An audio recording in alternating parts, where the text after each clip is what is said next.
Only 3 teams in NFL history have gone on to win the Super Bowl the following season after being the runner-up. Can the Cincinnati Bengals be the 4th team? Stay tuned to find out.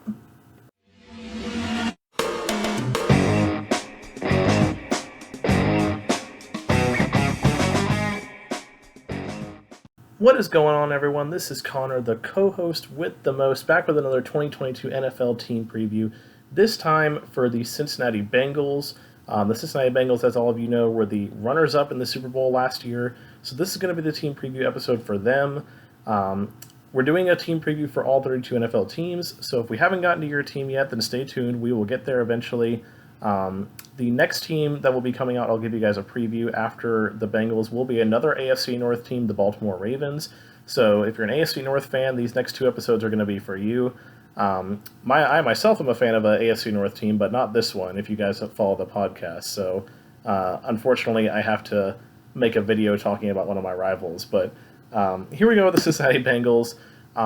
So the biggest thing for the Cincinnati Bengals coming into this year is obviously going to be the Super Bowl hangover. Now, there have only been 8 teams in the history of the NFL that have been the runner-up in the Super Bowl and then gone on to be in the Super Bowl the next year, and only 3 of those 8 teams have ever actually won the Super Bowl the next year. Now, those numbers are slightly inflated by the Buffalo Bills when they went to the Super Bowl 4 years in a row. You know, for 3 seasons, they were the runner-up and then got back, and also for 3 seasons they were the runner-up and then didn't win. So if you exclude the Buffalo Bills as, one team on the list, then it's only happened 5 times in NFL history if you exclude the Bills. Still 3 wins, so it's a very rare thing to do. The last time it happened was when the Patriots won Super Bowl 53 over the Rams after losing Super Bowl 52 the year before to the Eagles. But the last time it happened before that was back in 1973 when the Dolphins had lost Super Bowl 6, I think it was, to the Cowboys, and then went on to win Super Bowl 7. Oddly enough, the other time it happened was the year right before that, when the Cowboys had lost to the Colts in Super Bowl 5 and then won Super Bowl 6. So it's a very rare thing, and obviously, other than the Patriots doing it a few years ago, it hasn't happened for a very long time. So history is not on the side of the Cincinnati Bengals now. There are reasons to believe that they could make it back, and there's also reasons to believe they couldn't make it back. Probably the number one reason for me why I think they could make it back is they have a better team in my mind this year. Like, the offense is improved because they got some new offensive linemen, which I'll talk about here in a second. If you're watching on YouTube, you'll see that's part of this slide. But I think the offense is better, and that's really the main thing for me. Like, the defense is pretty much the same, which is one of the cons for me as to why I'm not sure they can make it back. But the Bengals defense isn't bad. Like, just to clarify, I don't think their defense is bad, but I do think it needed to be improved a little bit, and it didn't really get improved. So like I said, that's one of my cons. But like I said, the offense is still the same. Joe Burrow is going into his 3rd year, Jamar Chase in his 2nd year. They should be having fully healthy T. Higgins, Tyler Boyd. There is going to be a little bit of a hole with them not having, why about C.J. Uzomah, who was, one of Joe Burrow's favorite targets last year. But there should still be a good amount of talent. They also brought in a new tight end during the offseason, too. They brought in Hayden Hurst from Atlanta. So Hayden Hurst could be a good new, kind of go-to tight end for Joe Burrow, as well as Joe Mixon still being on the roster after coming into having a career year last year. So like I said, the offense is the pro, the defense is a slight con, but the biggest con for me as to why I don't think the Bengals are going to make it back, if I have to make an official prediction, the biggest reason why I don't think they'll make it back is just because the AFC is just too stacked. The Bengals, in some ways, they kind of went on a little bit of a Cinderella run last year. I'm sure a fair amount of people expected them to beat the Raiders in the wild card round, but, obviously, less people thought they were going to beat the Titans, and then even less people thought they were going to beat the Chiefs in the AFC title game. So they definitely kind of went on a little bit of an unexpected run. No one expected them to make the playoffs at all. So it definitely was a big turnaround year last year for the Bengals, and Zach Taylor deservedly. Did he get Coach of the Year? I actually forgot if he got Coach of the Year or not. Who got Coach of the Year? I'm sorry, I'm like blanking right now. I have to look this up on my phone right now. Um, why? Okay, I have to look up 2021. Um, so no, actually, my mistake. Mike Vrabel got Coach of the Year, which was a bit strange. Honestly, I thought Zach Taylor should have won it, but anyway, forgive me for that one. But like I said, the AFC is just too stacked in my mind. Obviously the Bengals are good, but their own division is going to be tough. You have the Baltimore Ravens that should be improved from last year. They should have some healthy pieces. Marcus Peters is coming back. J.K. Dobbins, he may not be ready for week one, but like Dobbins and Gus Edwards should be coming back. So they're getting pieces back that should be healthy. The Steelers, in my mind, could be a little bit of a sleeper team just to maybe take a game or two here off the Bengals. Well, it would only be one game in my mind, but take a game off the Bengals. And then just, the Titans and the Colts from the AFC South, the Bills and the Dolphins from the AFC East, and then just the entire AFC West. The Chiefs, the Chargers, the Raiders, and the Broncos are all going to be serious contenders in my mind. So it's going to be a really tough road for them to get back. If they were in the NFC, I'd say they'd probably have a much easier time, but being in the AFC is going to be rough. So it'll be interesting to see, but in my official thoughts, I do think the hangover is going to get them, and they're not going to make it back. But go ahead and talk about the improved offensive line that I talked about. They brought in Ted Karras from New England and Alex Kappa from the Tampa Bay Buccaneers to beef up the offensive line. That was obviously a huge problem for them in the Super Bowl, was pass protection. Von Miller and Aaron Donald and Leonard Floyd were having a field day against Joe Burrow in the Super Bowl. So improving the offensive line was definitely the biggest number one thing they needed to do.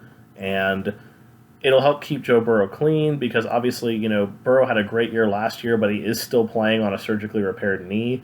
So, you definitely don't want him to be taking any bad hits in his legs because, just one bad hit and he could re-tear that ACL, or he could, who knows, tear something else in that knee. Like it's a really bad situation to have a bad knee injury in your rookie season in the NFL. So definitely going to be important pieces to keep him upright, and just important pieces also to keep the success of Joe Mixon going. Joe Mixon in my mind had always been one of those really kind of overrated running backs. Like, he had a lot of talent and everyone always rated him really highly for that, but he never really put up the stats that a lot of people thought he could.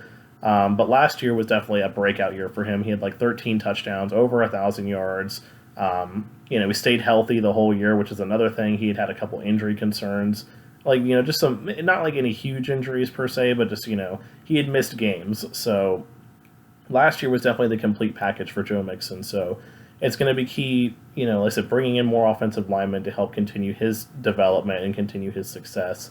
And just give Joe Burrow more time. The biggest problem that, a team with a lot of skill set weapons and, a great quarterback can have is a bad O-line. Everything starts with the offensive line. It's something that my dad and I, when we coach football, that's one of the earliest things we coach, is that nothing on the offense happens without an O-line. You can have Tom Brady and Derrick Henry and, Devontae Adams and Cooper Kupp and Travis Kelce, but if your offensive line sucks, then you're not going to be able to do anything. So definitely good on the Bengals for going out and improving that, and I think they'll be a better team because of it. This offense has the potential to be one of the top offenses in the NFL again, and Joe Burrow definitely is a legit MVP contender in my mind. So moving on to the other side of the ball now, the defensive side of the ball. The biggest story on that side of the ball is the situation going on with Jesse Bates right now. The Bengals tagged him in the offseason because, important for them. They wanted to bring him back. He is their best player in the secondary. And the secondary is a bit of a weakness for this team. I said the front seven, I think, are really solid on the Bengals, especially the edge rushers. Trey Hendrickson, in my mind, is quite a bit underrated. Even when it comes to, they released some potential leaked Madden ratings, and they showed his Madden rating at 85, and I'm like, that's a bit underrated for him. He definitely proved a lot of the doubters wrong last year. But the secondary is definitely a weakness for this team in my mind. Chidobe, Awuzie, and Eli Apple are not going to strike fear into anyone as starting corners. Mike Hilton's a good corner, but he's definitely more of a slot kind of nickel corner. And, he definitely, he's really good at blitzing, but when he's blitzing, if he doesn't get there, then, you're going to leave it up to Awuzie and Apple to be making the plays. Von Bell, the safety opposite of Jesse Bates, is also really not that fantastic. So Bates really is the heart of this secondary, and, they tagged him, and they did not reach the deadline. Like, they did not get a deal with him done before the deadline for tagged players to get deadlines done.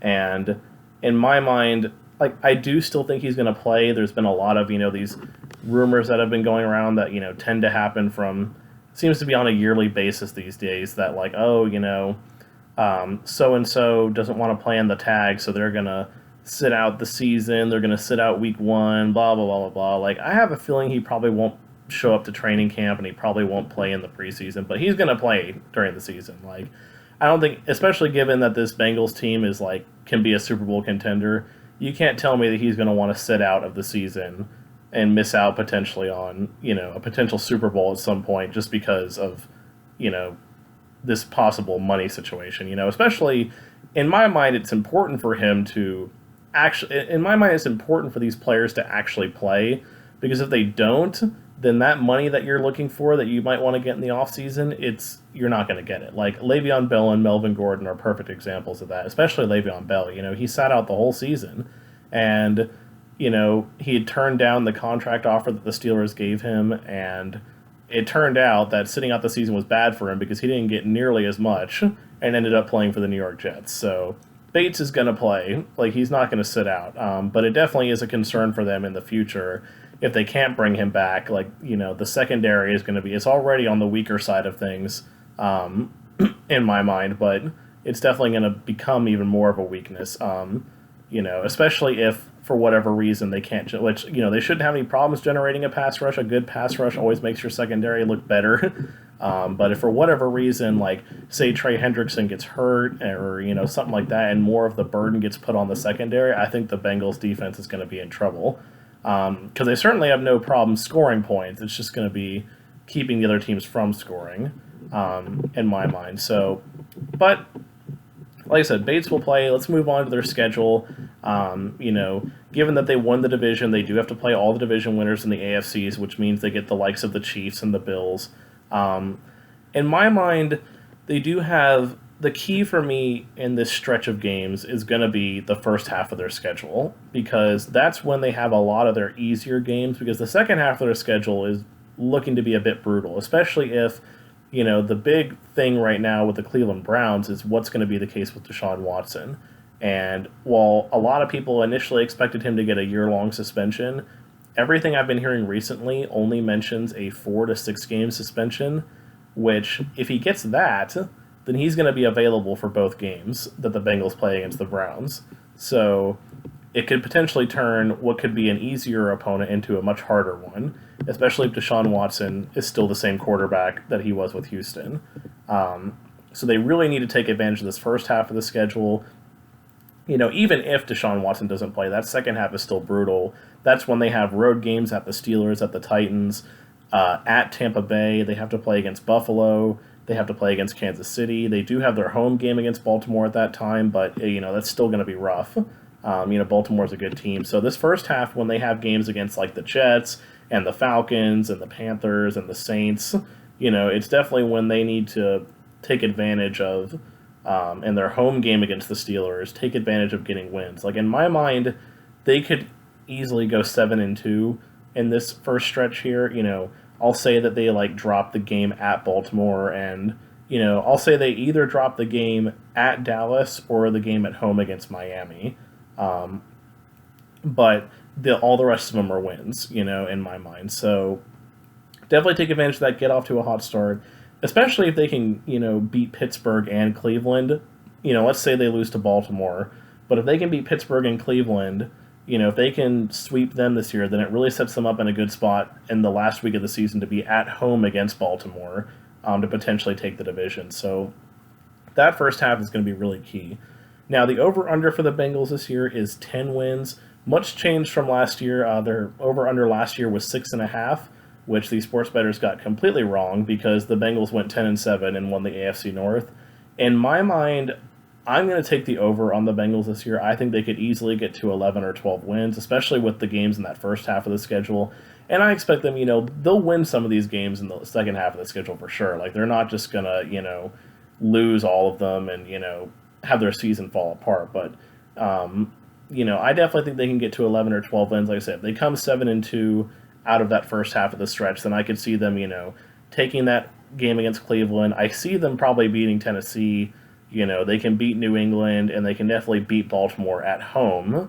They beat Baltimore both times last year. So, obviously, Baltimore is going to be a different team this year with, healthy players coming back. But they did pretty resoundingly beat Baltimore both times last year. So, definitely a good situation for them there.